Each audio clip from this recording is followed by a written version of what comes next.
ఇవాళ రాజమండ్రిలో global star Ram Charan నటించిన game changer pre release event ని ఘనంగా నిర్వహించనున్నారు. ఈ మేరకు అధికారులు, మూవీ టీం భారీ ఏర్పాట్లు చేస్తున్నారు.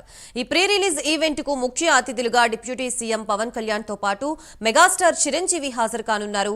ఈవెంట్ లో తొక్కిసలాట జరగకుండా అధికారులు ఈవెంట్ దగ్గర 400 మంది పోలీసులతో భద్రతా ఏర్పాట్లు చేశారు. అంతేకాకుండా 1200 మంది అదనపు సిబ్బందిని బందోబస్తు కోసం నియమించారు. ప్రస్తుతం ఇదే అంశానికి సంబంధించి మనకి పూర్తి సమాచారం అందించడానికి మా ప్రతినిధి శ్రీరామమూర్తి సిద్ధంగా ఉన్నారు. శ్రీరామమూర్తి, చెప్పండి, ప్రముఖులు ఎవరెవరు హాజరు కాబోతున్నారు ఈ రోజు game changer pre release event కి? అలాగే అక్కడ ఎటువంటి ఏర్పాట్లు చేశారు, దానికి సంబంధించి పూర్తి అప్డేట్స్ ఏంటి?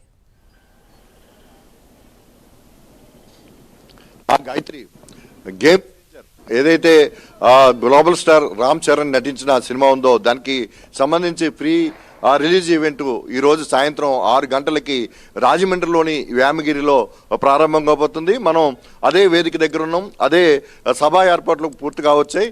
మధ్యాహ్నానికి మొత్తం ఇక్కడికి మెగా అభిమానులు పెద్ద సంఖ్యలో చేరుకునే అవకాశం కూడా కనిపిస్తుంది. అయితే ఈ మెగా ఈవెంట్కి చెప్పాలంటే ఒక మెగా ఈవెంట్గానే దీన్ని నిర్వహిస్తున్నారు. ఏదైతే దర్శకుడు శంకర్ నేతృత్వంలో రూపొందిన గేమ్ చేంజర్ సినిమా కూడా ఈ గోదావరి తీరంలోనే ఎక్కువగా చిత్రీకరించిన పరిస్థితి కూడా ఉంది.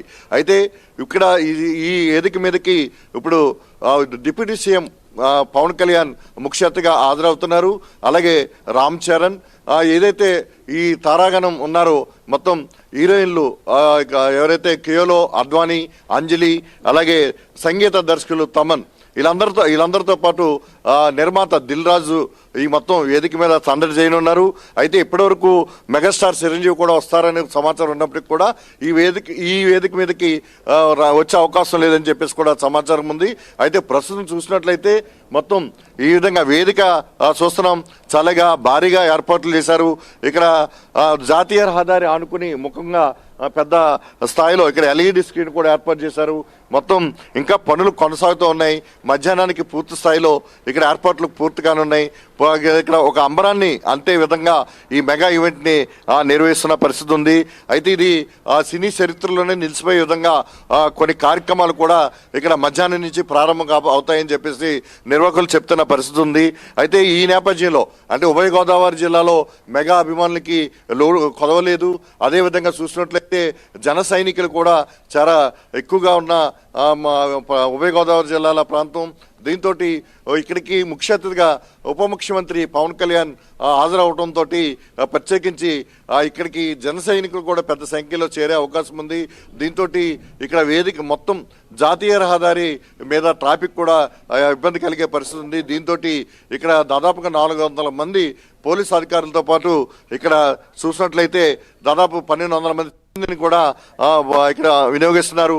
తూర్పుగోదావరి జిల్లా ఎస్పీ నరసింహ కిషోర్ ఇక్కడ నిన్న ఆల్రెడీ ఇదే గ్రౌండ్లో పోలీసుల అధికారులు నిర్వహించి బందోబస్తుకు సంబంధించిన నిశ్చితంగా సమీక్షించి మొత్తం ఏర్పాట్లు ఇక్కడ ఏ విధంగా బందోబస్తు ఉండాలో కూడా ఏర్పాట్లు కూడా తగిన ఆదేశాలు జారీ చేశారు. అయితే ఈ సందర్భంగా చూసినట్లయితే జాతీయ రహదారి మీద ఒక కుడి చేతి వైపు పూర్తిగా రాకపోకలు ఇచ్చి ఎడమ వైపుని క్లోజ్ చేసే విధంగా కూడా చూస్తున్నారు. అలాగే జొన్నాడ కోనసీమ ప్రాంతం నుంచి అటువైపు నుంచి వచ్చే ట్రాఫిక్ ఏమంటే జొన్నాడ దగ్గర డైవర్షన్ చేసి కాకినాడ వైపు మళ్లించే విధంగా చేస్తున్నారు. అదే కోనసీమ ప్రాంతం నుంచి వచ్చే ఏదైతే మెగా అభిమానులు ప్రేక్షకులు ఉన్నారో వారందరికీ కూడా వ్యామగిరి దగ్గర నుంచి నియంత్రణ చేసే పరిస్థితి ఉంది. ఒకవైపు ఇటువైపు చూసినట్లయితే విశాఖపట్నం నుంచి వచ్చే వెహికల్స్ అన్ని కూడా గామర బ్రిడ్జి మీదుగా మొత్తం డైవర్స్ చేస్తున్నారు. అదేవిధంగా చూసినట్లయితే బొమ్మూరు దగ్గర లోకల్ గా ట్రాఫిక్ డైవర్షన్ చేసి ఇక్కడ ట్రాఫిక్ ఇబ్బంది కలగకుండా చూసేందుకు కూడా బందోబస్తు ఏర్పాట్లు చేసిన పరిస్థితి ఉంది.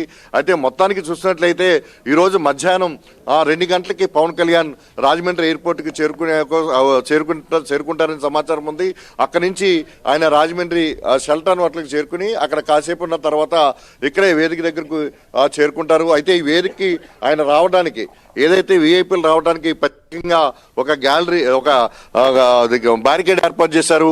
ఇక్కడ విఐపీ లోపలికి వెళ్ళే విషయం కూడా ప్రేక్షకులకి తెలియకుండా, అభిమానులకి కూడా తెలియకుండా ఒక డైరెక్ట్ వేదిక వెనక వెళ్లే విధంగా ఒక బ్యారికేడ్ కూడా ఏర్పాటు చేశారు.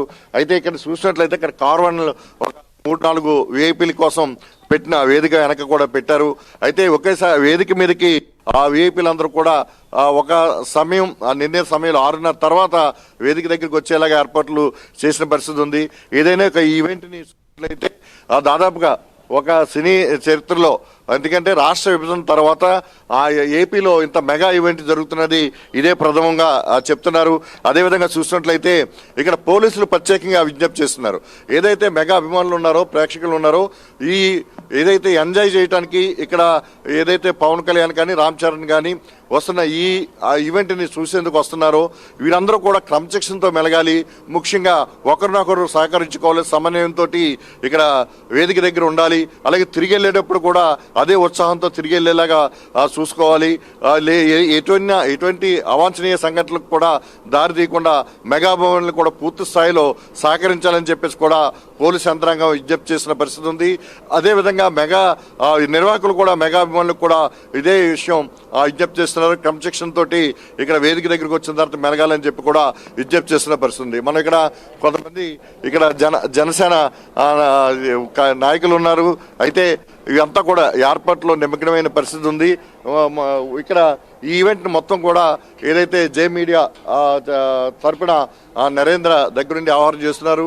అలాగే అఖిల భారత చిరంజీవి యువత అధ్యక్షులు రవణం స్వామినాయుడు, రాష్ట్ర ప్రధాన కార్యదర్శి ఏడిద బాబీ ఇవంతా కూడా ఈ ఏర్పాట్లని ఇప్పటివరకు పర్యవేక్షణ చేస్తూ చూస్తారు. అయితే మొత్తం ఈవెంట్ మొత్తం అంతా కూడా ఇక్కడ అంబరాన్ని అంటే విధంగా ఒక పండుగ వాతావరణం, సంక్రాంతి పండుగ ముందే వచ్చిందా అనేది ఈ ఈవెంట్తో తెలుస్తుందని చెప్పేసి ఈవెంట్ ఆ విధంగా నిర్వహిస్తున్నామని చెప్పేసి ఇక్కడ నిర్వాహకులు చెప్తున్న పరిస్థితి ఉంది. Gayatri. Right, thank you Sriramamurthy.